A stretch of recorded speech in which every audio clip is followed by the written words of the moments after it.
Hello friends, இன்னைக்கு நம்ம பார்க்க போகிறது ஜாப்பனி அனிமி சீரிஸ்னா the world finest assassin get reincarnated in another world season 1 episode 7 தான் இன்னைக்குள்ள வீடியோவில் பார்க்க போகிறோம். இந்த எபிசோட்ல சில விஷயங்களை டைரக்டாக சொல்லாமல் இன்டெரக்டாக தான் சொல்லியிருப்பாங்க. நீங்கள் கேர்ஃபுல்லாக நோட் பண்ணீங்க அப்படின்னா தான் உங்களுக்கு கதை புரியும். அதுலேயும் குறிப்பாக இந்த டைம் லைன் அந்த மாதிரி விஷயங்களை நீங்கள் கரெக்டாக நோட் பண்ணி புரிஞ்சுக்கிட்ட ட்ரை பண்ணுங்க. சரி, வாங்க நம்ம இன்னைக்குள்ள கதைக்குள்ள போகலாம். இன்னைக்கு நம்ம பார்க்க போகிறது தி world finest assassin get reincarnated in another world season 1 episode 7.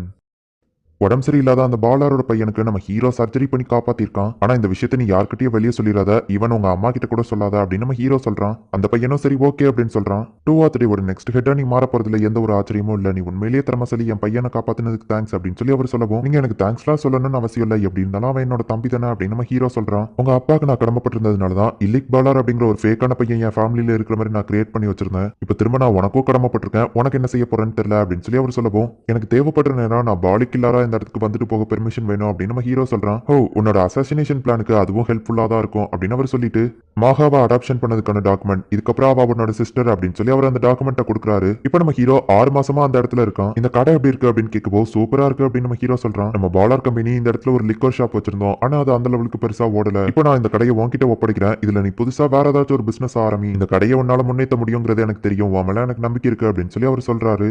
Maachah dot இவங்க 2 பேருமே நம்ம ஹீரோ கூட தான் இருக்காங்க. டாட் வந்து நம்ம ஹீரோக்கு பர்சனல் செக்ரட்டரியா இருக்கா. மாகா நம்ம ஹீரோவோட சிஸ்டரா அந்த இடத்துல இருக்கா. அப்பா எனக்கு புதுசா ஒரு கடை கொடுத்திருக்காரு, அதுல நான் ஒரு பிசினஸ் ஸ்டார்ட் பண்ண போறேன், அதுவும் லேடிஸ்க்கு சம்பந்தப்பட்ட காஸ்மெட்டிக்ஸ் விற்க போறேன் அப்படின்னு நம்ம ஹீரோ சொல்லவும், இந்த டவுன்ல ஆல்ரெடி ஃபேமஸான நிறைய காஸ்மெட்டிக் ஷாப் இருக்கு, அவங்க கூட போட்டி போட்டு நம்ம வர முடியுமா அப்படின்னு மாகா கேட்கிறா. அதுக்கு தான் என்கிட்ட வேற ஒரு பிளான் இருக்கு, நான் டிஃபரெண்டான ஒரு ப்ராடக்ட்டை கிரியேட் பண்ண போறேன், அதுக்கு என்கிட்ட ஒரு பிளான் இருக்கு அப்படின்னு நம்ம ஹீரோ சொல்றான். அவங்க 2 பேருமே நம்ம ஹீரோக்கு cheer up பண்றாங்க. எனக்கு இப்போ 13 வயசு ஆகுது, அந்த ஹீரோவை கொல்றதுக்கு எனக்கு இன்னும் 5 வருஷம் தான் டைம் இருக்கு, அதுக்குள்ள என்னால முடிஞ்ச லெவலுக்கு நான் ரொம்பவும் ஸ்ட்ராங் ஆகணும் அப்படின்னு நம்ம ஹீரோ மனசுக்குள்ள நினைக்கிறான். டாடும் மாகாவும் வந்து கதவை தட்டுறாங்க. அவங்களும் நம்ம ஹீரோ கூடவே பெட்ல படுத்து தூங்குறாங்க. இந்த 2 பேருக்குமே அப்பா அம்மா கிடையாது, இவங்களுக்கு நான் ஒருத்தன் தான் ஒரே ஹோப் அப்படின்னு நம்ம ஹீரோ மனசுக்குள்ள நினைக்கிறான். புது பிசினஸ் நல்லபடியா போகும்னு நான் நம்புறேன் அப்படின்னு சொல்லி மாகா சொல்லவும், நாங்க 2 பேருமே உங்களுக்கு ஹெல்ப் பண்ணுவோம் அப்படின்னு சொல்லி டாட் சொல்றா. நீங்க இல்லாம இவ்வளவு தூரத்துக்கு என்னால வளர்ந்துருக்க முடியாது அப்படின்னு நம்ம ஹீரோ அவங்கள பாராட்டிட்டு மனசுக்குள்ள எல்லாம் என் பிளான் படி தான் போயிட்டு இருக்கு அப்படின்னு நினைக்கிறான். கதை ரொம்பவும் பலபலன்னு போகுங்கிறதுனால நான் உங்களுக்கு ஷார்ட்டா எக்ஸ்பிளைன் பண்ண ட்ரை பண்றேன். அந்த பாலரோட ஒய்ஃப்க்கு கூட நம்ம ஹீரோ வந்துட்டு அசாசின் அப்படிங்கிறது தெரியாது, தன்னோட ஹஸ்பண்டோட செகண்ட் ஒய்ஃப் பையன் தான் நம்ம ஹீரோ அப்படின்னு சொல்லி அவ தப்பா நினைச்சிட்டு இருப்பா. அதனாலேயே அவளுக்கு நம்ம ஹீரோவை சுத்தமா பிடிக்காது. நம்ம ஹீரோ ஒரு அசாசின் ஃபேமிலியை சேர்ந்தவன் அப்படிங்கிறது அந்த ஓனருக்கு மட்டும் தான் தெரியும்.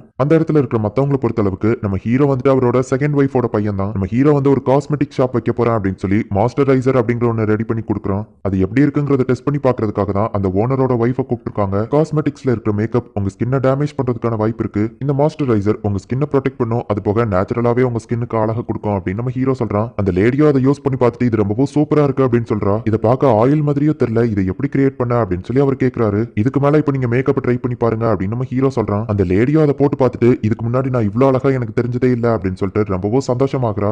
இந்த உலகத்துல மாஸ்டரைசரோ லோஷனோ ஒன்னும் கிரியேட் ஆகல, சோ இப்போதைக்கு இதை கிரியேட் பண்ணது நான் தான் ஃபர்ஸ்ட் அப்படின்னு சொல்லி நம்ம ஹீரோ மனசுக்குள்ள நினைக்கிறான். நீ எந்த ஒரு ஐடியாவை கொண்டு வந்தாலும் நான் ரிஜெக்ட் பண்ணலாம் அப்படின்னு சொல்லி தான் இன்னைக்கு நினைச்சேன். உன்னை என்னோட மகன் நான் கூப்பிட்டா இன்னும் கொஞ்சம் மாஸ்டரைசர் கிடைக்கும்னா அப்படி கூப்பிட கூட நான் தயாரா இருக்கேன் அப்படின்னு சொல்லி அவ சொல்றா. அந்த லெவலுக்கு அந்த மாஸ்டரைசர் ஒர்த்தா இருக்கு அப்படின்னு சொல்லி அந்த பாலாருங்கிறவர் யோசிச்சுட்டு, நீ உண்மையிலேயே ரொம்பவும் திறமசாலி தான் இல்லைக், இதை எப்படி ப்ரிப்பேர் பண்ண அப்படின்னு அவர் கேட்கவும், வாட்டரும் ஆயிலையும் மிக்ஸ் பண்ணி தான் நான் பண்ண, அது போக 2 or 3 ஓட ஒரு சீக்ரெட் மெடிசனும் இதுல கலந்துருக்கேன் அப்படின்னு நம்ம ஹீரோ சொல்றான். அப்படின்னா இதை 2 or 3 மட்டும் தான் ப்ரிப்பேர் பண்ண முடியுமா அப்படின்னு சொல்லி அவர் கேட்கிறாரு. நான் இந்த ஃபார்முலாவை சீக்ரெட்டா வச்சிருக்கணும்னு ஆசைப்படுறேன், இதை கிரியேட் பண்றதுக்கு இவ்வளவு செலவாகுது அப்படின்னு நம்ம ஹீரோ லிஸ்ட் கொடுக்குறான். காசை பத்தி எனக்கு எந்த பிரச்சனையும் இல்ல, ஆனா இதை இந்த இடத்துல கிரியேட் பண்ண முடியாதான்னு கேட்கவும், இந்த இடத்துல ஒர்க்கர்ஸ் வச்சு நம்ம இதை கிரியேட் பண்ண ட்ரை பண்ணா வேற கம்பெனிஸும் இதை கிரியேட் பண்ண ட்ரை பண்ண ஆரம்பிச்சிருவாங்க, ஃபார்முலா வெளியே லீக் ஆக வாய்ப்பு இருக்கு, சோ நான் இதை 2 or 3 வச்சு கிரியேட் பண்ணணும்னு ஆசைப்படுறேன் அப்படின்னு நம்ம ஹீரோ சொல்றான். அவரும் சரி ஓகே அப்படின்னு சொல்றாரு. 2 or 3 நம்ம இதை கிரியேட் பண்ணா அதுல நிறைய நல்ல விஷயம் இருக்கு, எல்லாமே நம்பிக்கையானவங்க, அது போக இந்த ஃபார்முலாவை தெரிஞ்சுக்கிறதுக்காக அசாசின்ஸ் இருக்கிற இடத்துல யாரும் அத்துமீறி நுழைய மாட்டாங்க அப்படின்னு நம்ம ஹீரோ சொல்றான். நீங்க உண்மையிலேயே திறமசாலி தான் அப்படின்னு சொல்லி டாட் பாராட்டுறா. மாகா கூட அந்த ஆர்ஃபனேஜ்ல அபியூஸ் பண்ணப்பட்ட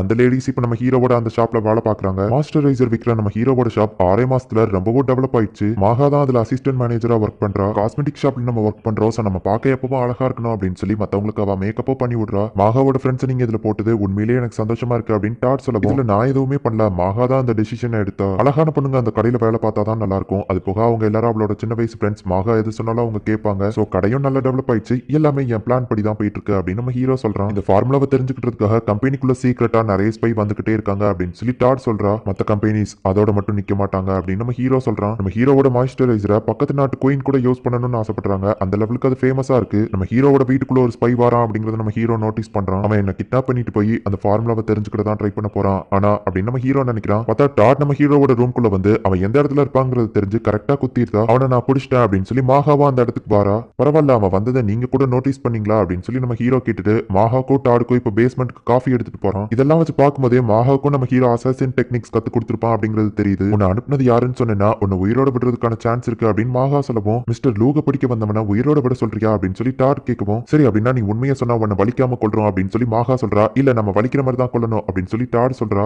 நீங்க உயிரோட விட மாட்டீங்கன்னு தெரிஞ்சா அவன் உண்மையவே சொல்ல மாட்டான். அட்லீஸ்ட் உயிரோட விடுவேன் பொய்யவாச்சு சொல்ல கத்துக்கோங்க அப்படின்னு நம்ம ஹீரோ சொல்றான். இப்ப அவனை கொண்டுதாங்க 30 வருஷத்துக்கு முன்னாடி காமிக்கிறாங்க. நீ டபுள் பெஸ்ட் டிராப்பர் ஆனா நீ இறந்து போயிட்ட. உன்னோட சோலை கலெக்ட் பண்ணி நான் இங்க கொண்டு வந்திருக்கேன் அப்படின்னு காடஸ் சொல்லவும் நீங்க சொல்றதெல்லாம் உண்மையா இப்போ நான் என்ன பண்ணணும் அப்படின்னு அந்த ராப்பர் கேட்கவும் நீ ராப் பண்ணியே பல பேரை கொண்டிருக்க. உன்னோட வேலை நீ ஒரு ஹீரோவை கொல்லணும். ஸ்வாட் அண்ட் மேஜிக் இருக்கும் ஒரு நேஷன் அங்கதான் உன்னை பண்ண போற ரீஎன்கார்னேஷன் அப்படின்னு காடஸ் அவனை அனுப்பி வைக்கிறாங்க. நம்பர் 423 30 வருஷத்துக்கு முன்னாடி ரீஎன்கார்னேஷன் பண்ண என்ன பண்ணான்னு பாப்போம் அப்படின்னு சொல்லி காடஸ் பார்த்தா அவன் அந்த இடத்துல ஒரு டம்மி பீஸா இருக்கான். நெக்ஸ்ட் டைம் ஆச்சு நான் கரெக்டா செலக்ட் பண்ணணும் அப்படின்னு சொல்லி காடஸ் நினைக்கிறா. இப்போ நம்ம ஹீரோக்கு லஞ்ச் எல்லாம் அவங்க கொடுத்து அனுப்புறாங்க. சரி நான் நைட் வரேன் அப்படின்னு சொல்லிட்டு நம்ம ஹீரோ கிளம்புறான். ஒவ்வொரு மாசமும் இந்த நாள் வரும்போது மட்டும் அவர் கிளம்பிடுவாரு. அவர் இல்லாம நான் தனியா ஃபீல் பண்ணுவேன் நானும் தான் அப்படின்னு சொல்லி மாகாவும் டாடு சிரிச்சுக்கிட்டாங்க. ஆக்சுவலி நம்ம ஹீரோ ஒவ்வொரு மாசமா எங்க போறான் அப்படின்னா டியாவை பாக்குறதுக்காக அவளோட வீட்டுக்கு போறான். அவனை பார்த்தே ஒரு மாசம் ஆகுது. டியா எப்படி இருக்க அப்படின்னு நம்ம ஹீரோ கிட்டு ஓஷனை கடந்து வரும்போது நான் இந்த பழத்தை உனக்காக பறிச்சுட்டு வந்தேன் அப்படின்னு நம்ம ஹீரோ சொல்றான். இப்போ அவளும் நம்ம ஹீரோவை உள்ள கூட்டிட்டு போயிட்டு நான் இந்த மாசம் புதுசா கத்துக்கிட்ட ஸ்பெல் அப்படின்னு சொல்லி அவனுக்கு எழுதி கொடுக்குறா. நம்ம ஹீரோ அதுல லைட்டா ஆல்ட்ரேஷன்ஸ் பண்ணிட்டு இப்போ ட்ரை பண்ணி பாரு அப்படின்னு சொல்றான். ரிவர்ஸ் கிராவிட்டி கொண்டான மேஜிக் தான் அவ ட்ரை பண்ணிருக்கா. பரவாயில்ல இப்பெல்லாம் நீயும் ஏன் ஈக்குவலுக்கு வந்துட்டியா அப்படின்னு நம்ம ஹீரோ அவளை பாராட்டுறான். இப்போ டியாக்காக நம்ம ஹீரோ சாக்லேட் கொடுக்குறான். இது என்ன பிரவுன் கலர்ல இருக்கு அப்படின்னு சாப்பிட்டு பார்த்துட்டு ரொம்பவும் டேஸ்டா இருக்கு அப்படின்னு சொல்றா. என்னோட காஸ்மெட்டிக் ஷாப்ல நான் ஸ்வீட்ஸும் விற்கலான்னு இருக்கேன் அப்படின்னு நம்ம ஹீரோ சொல்றான். இப்போ அப்படியே ஒரு சாங்க போடுறாங்க. எல்லா மாசத்துலயும் ஒரு நாள் நம்ம ஹீரோ டியாவை பாக்குறதுக்காக அவ வீட்டுக்கு போறான். அன்னைக்கு ஒரு நாள் ஃபுல்லா நம்ம ஹீரோ டியா கூட தான் டைம் ஸ்பெண்ட் பண்றான். அதே நேரத்துல மாகாவும் டாடும் நம்ம ஹீரோவை மிஸ் பண்றதா கொஞ்சம் சோகமா இருக்காங்க. அதுக்குள்ள இன்னைக்கு ஒரு நாள் முடிஞ்சு போச்சா அப்படின்னு சொல்லிட்டு டியா ரொம்பவும் வருத்தப்படவும் நான் நெக்ஸ்ட் மந்த் ஒன்னு மீட் பண்றேன் அப்படின்னு சொல்லிட்டு நம்ம ஹீரோ கிளம்புறான். டியாவை பார்க்கும்போது நம்ம ஹீரோ பிளாக் கலர் ஹேரா மாத்திருப்பான். இப்போ திரும்ப இந்த இடத்துக்கு வந்த உடனே பிரவுன் கலர் ஹேரா அதை மாத்திருந்தான். நம்ம ஹீரோ வர வரைக்கும் வெயிட் பண்ணிட்டு இப்போ அந்த ரெண்டு பேருமே நம்ம ஹீரோ கூடவே பெட்ல படுத்து தூங்குறாங்க. இந்த இடத்துலயே இந்த எபிசோட் முடியுது. என்னதான் மாகா வந்துட்டு நம்ம ஹீரோவோட சிஸ்டர் மாதிரி அந்த இடத்துல இருந்தாலும் கூட உண்மையிலேயே அவன் நம்ம ஹீரோவோட சிஸ்டர் கிடையாது. சோ அதனால மாகாக்கும் நம்ம ஹீரோ மேல ஒரு கிரஷ் இருக்கு. டாடுக்கும் நம்ம ஹீரோ மேல ஒரு கிரஷ் இருக்கு. அதே மாதிரி இந்த எபிசோட்ஸ்ல நமக்கு காமிச்சதை வச்சு நம்ம தெரிஞ்சுக்கிடலாம் மாகாக்கும் நம்ம ஹீரோ ஒரு அசாசின்ங்கிறது தெரியும். அதே மாதிரி அந்த ஒரு வருஷத்துல நம்ம ஹீரோ மாகாக்கும் அசாசின் ட்ரைனிங்லாம் கொடுத்துருக்கான் அப்படிங்கறத புரிஞ்சுக்கிட முடியுது. இதுக்கப்புறமா தான் கதை சும்மா வேற லெவல்ல சூப்பரா போக ஆரம்பிக்கும். சோ மிஸ் பண்ணாம பார்த்து என்ஜாய் பண்ணுங்க. அண்ட் உங்களுக்கு இந்த வீடியோ பிடிச்சிருந்தது அப்படின்னா லைக் பண்ணிட்டு அப்படி மறக்காம நம்ம சேனலை சப்ஸ்கிரைப் பண்ணிருங்க. தேங்க்யூ ஃபார் வாட்சிங். Bye guys. நெக்ஸ்ட் எபிசோட்ல மீட் பண்ணலாம்.